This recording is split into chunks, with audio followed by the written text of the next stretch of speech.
This is a developing story that is shaking the very foundations of the criminal networks in the Northeast. And if you have been following the security updates this February 2026, you know that the hunters have officially become the hunted. We are looking at a massive tactical victory by our gallant troops that has not only neutralized high-value targets, but has hit the insurgents where it hurts the most, their pockets. The headline you saw is a confirmed reality from the front lines of Borno State, where a coordinated strike has led to the recovery of a staggering 37 million naira in hard cash intended to fuel the engine of terror in the region. Let us dive straight into the heart of this operation because the details are truly gripping. On Monday, February 16, 2026, the forward operating base at the Chabal checkpoint became the center of a high-stakes interception. Acting on rock-solid, credible intelligence, troops of the Joint Task Force Northeast, popularly known as Operation Hadin Kai, stopped a vehicle that was attempting to navigate through the state's transit corridors. During a meticulous search, the soldiers discovered bags that were not filled with food or clothing, but with bundles of cash totaling 37 million naira. Along with this massive sum, several mobile phones were recovered, which security analysts believe are the digital lifeblood used for coordinating attacks and managing logistics of the insurgency. Now, imagine the impact of this. 5 suspects were immediately taken into custody during this specific operation. Lieutenant Colonel Uba Sani, the media information officer for the Joint Task Force, has described this as a major breakthrough in dismantling the financial networks that support terrorist logistics. It isn't just about the money. It is about cutting off the oxygen that allows these groups to regenerate.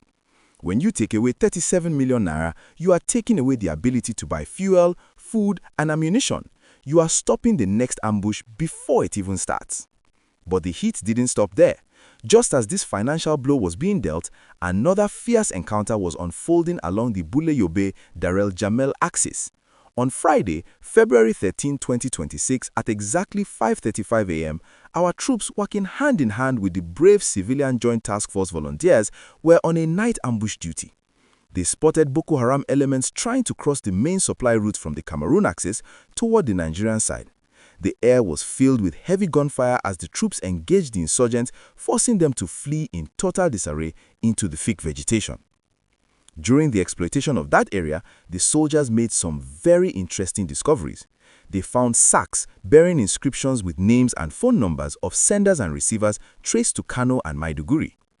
Inside those sacks were items that tell a story of a hidden supply chain: praying mats, copies of the Quran, bicycle parts, sewing machines, and even medical supplies like ampicillin.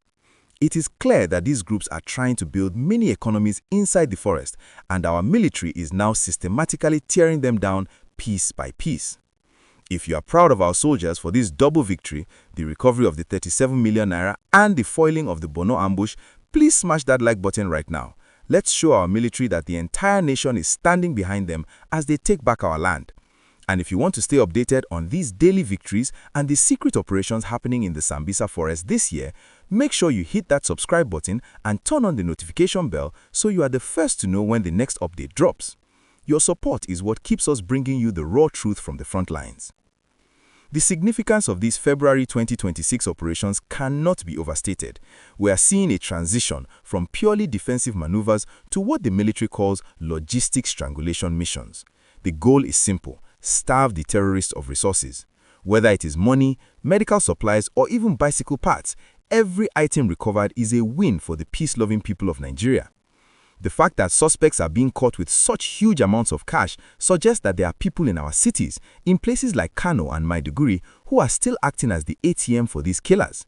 The military is now using the phones to trace these sponsors, and we might be seeing some very high-profile arrests in the coming weeks. This is a season of resolute. From the plains of Pulka to the Madara-Girau axis, the Nigerian Army's now posture is of total aggression. They are denying the enemy any freedom of action.